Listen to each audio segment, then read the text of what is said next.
As the flickering candlelight cast eerie shadows across the room, I realized the book club I thought was a haven for bibliophiles became a nightmarish descent into a chilling tale, with one of our own weaving a sinister narrative none of us were prepared for.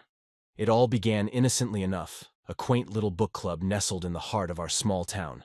We called ourselves the Etched Readers, drawn together by our shared love for mysteries and thrillers. Little did we know, the true enigma lay within our midst. Our gatherings were warm, the scent of freshly brewed coffee mingling with the musty aroma of old books. We laughed, discussed plots, and reveled in the suspenseful twists that filled the pages of our chosen novels. It was a sanctuary, a place where the eerie tales we devoured were the only things that sent shivers down our spines.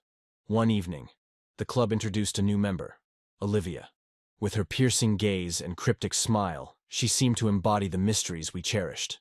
The first book she suggested was an obscure tome, its cover adorned with an enigmatic symbol that set an ominous tone.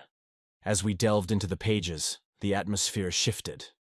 The once lively discussions turned somber, and a palpable tension lingered in the air. Olivia, seemingly innocent, reveled in our unease. The book, a vessel for something darker, held a malevolent power that seeped into our reality.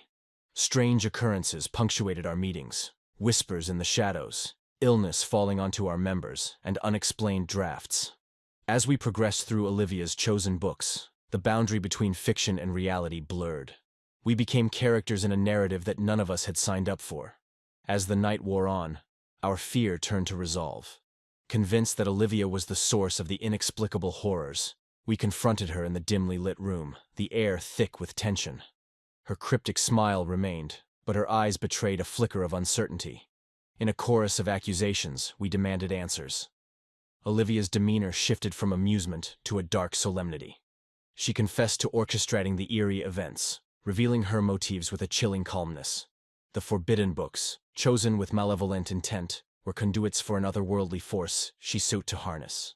As our anger and fear reached a crescendo, Olivia's aura seemed to flash. The room pulsated with an unnatural energy. Olivia could not take the strain any longer and needed to flee. She bolted out of the room, attempting to free herself from this. I chased after Olivia as the others followed. She ran into one of our small study rooms, locking the door behind her. I tried forcing the door open, to no avail. She began screaming with the most chilling shrieks. The other members and I could then hear smashing sounds from behind the door. I grabbed the doorknob once more to try to get to her, and it burns my hand. She must have started a fire in that room. We try everything in our being to get her out, but the fire's wrath spreads on. Olivia's screaming comes to an end. At this point, we have to get out of the building ourselves. The home to the book club we once loved was now up in flames. The firefighters quickly arrived and attempted to save Olivia.